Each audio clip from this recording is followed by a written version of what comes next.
Bonsoir à tous, ravi de vous retrouver pour ce nouveau journal de l'Afrique. À la une ce soir, la mort d'un militaire français dans le nord du Mali. Cela s'est passé au cours d'une opération des forces françaises contre un groupe armé terroriste.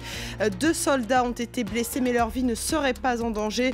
On sera en direct avec notre correspondant au Mali dès le début de ce journal. Au Burkina Faso, l'opposition maintient la pression à la veille d'une journée cruciale. Demain matin, les députés vont examiner le projet de loi pour réviser la Constitution. Cela permettrait à Blaise Compaoré de briguer un nouveau mandat. Reportage de nos envoyés spéciaux à Ouagadougou dans quelques minutes. Joseph Kabila est arrivé aujourd'hui à Béni, dans l'est de la République démocratique du Congo. Visite très attendue par la population locale après le massacre de 80 personnes ce mois-ci par les rebelles ougandais des ADF Nalu. Pour l'instant, le président congolais ne s'est pas exprimé. Et on commence donc avec la mort de ce militaire français dans le nord du Mali, un sergent-chef du commando parachutiste de l'air numéro 10, originaire de Toulouse.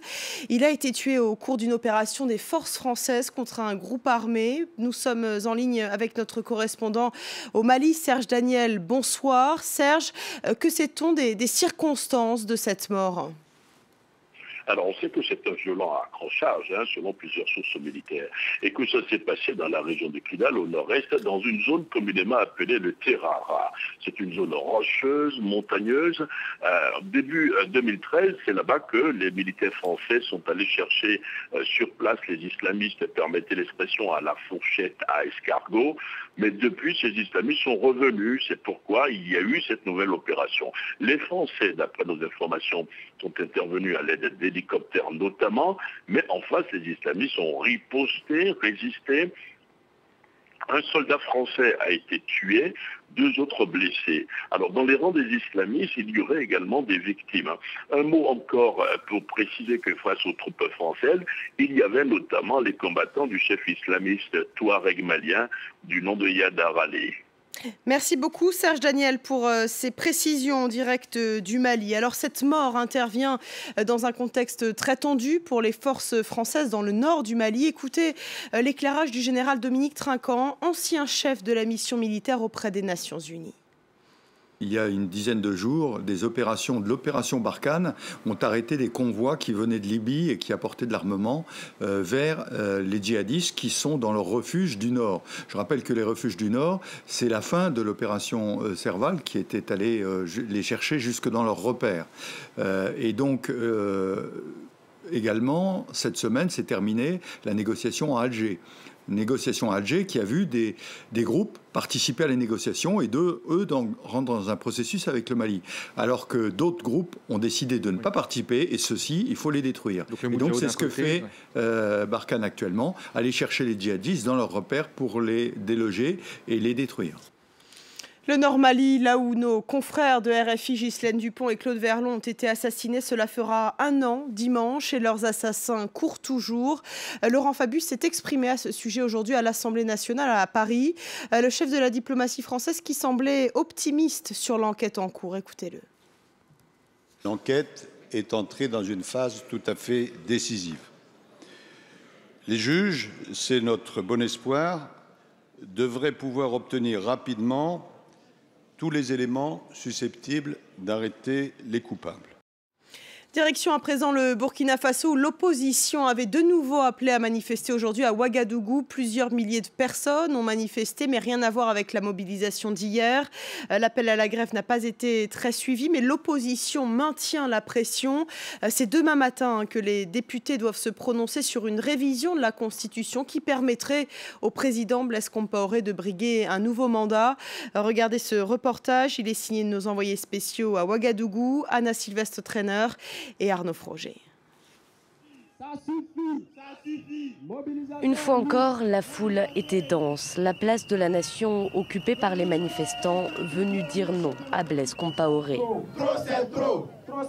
Syndicats, partis d'opposition, mais surtout société civile, un peu partout dans la capitale, la mobilisation se poursuit. Le message est clair, nous sommes les citoyens de ce pays, c'est à nous de construire ce pays et ce pays doit être construit dans la démocratie. Ce pays ne peut pas être construit dans la monarchisation du pouvoir par un seul clan. Quel que soit ce que ce clan a fait pour le Burkina, leur temps est fini. Dans les rues, les protestataires sont décidés, mais ni leurs démonstrations de force ni certaines intimidations ne font flancher les députés du parti au pouvoir. Il faut plus. Il faut plus pour déstabiliser donc les élus du parti au pouvoir. Non, non, non. Moi, personnellement, j'ai été visité. Ils sont venus chez moi à 2 ou 3 reprises. Mais ce n'est pas ça qui va me faire infléchir. Moi, j'ai été menacé par les partisans du non. Ils sont arrivés chez moi à plus de 300. Ils ont proféré des menaces contre ma personne, contre les membres de ma famille. Je refuse de dire les mots qu'ils ont sortis parce que je ne vais pas empoisonner mon mental avec du négatif. Mais je reste persuadée que nous sommes des Burkinabés et que réellement, nous pouvons toujours nous entendre. Nous sommes tous de la même famille et nous pouvons toujours nous entendre. Ce jeudi sera une journée décisive pour le Burkina Faso. La majorité a assuré qu'elle voterait la révision de la Constitution. Mais les protestataires ont prévu d'encercler l'Assemblée nationale et d'empêcher les députés d'y entrer. Une assemblée dont on ne peut déjà pas s'approcher. Les rues qui y mènent sont barrées par les militaires.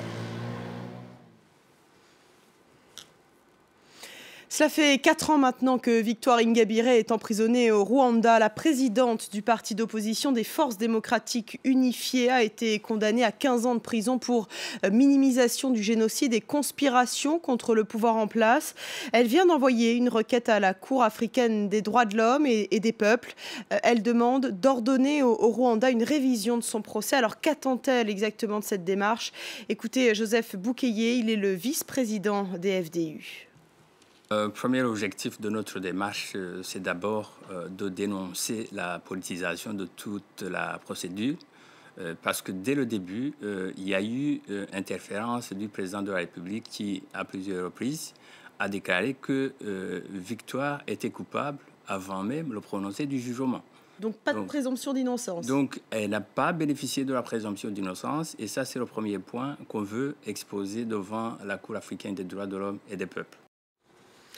Comme prévu, Joseph Kabila est arrivé à Béni aujourd'hui. Le président congolais n'a encore rien annoncé. Il faut savoir que les attentes de la population sont énormes autour de la sécurité notamment.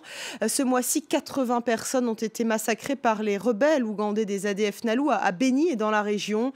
Compte rendu de cette première journée de visite avec notre correspondant RDC, Mehdi Medeb. Depuis son arrivée à Béni, le président Joseph Kabila ne s'est toujours pas exprimé en public. Des centaines de personnes l'ont attendu des heures sous le soleil.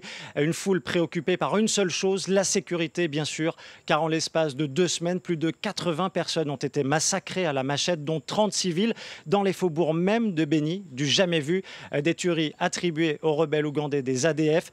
Des habitants, vous allez l'entendre, qui espèrent bien être rassurés et qui attendent des actes concrets de la part du président congolais. C'est la paix, rien que ça. Pour que nous puissions y arriver, nous lui demandons de pouvoir avoir le temps d'écouter la population, d'écouter les différents desiderata ou les différents soucis de la population par rapport à cette paix que nous voulons de lui.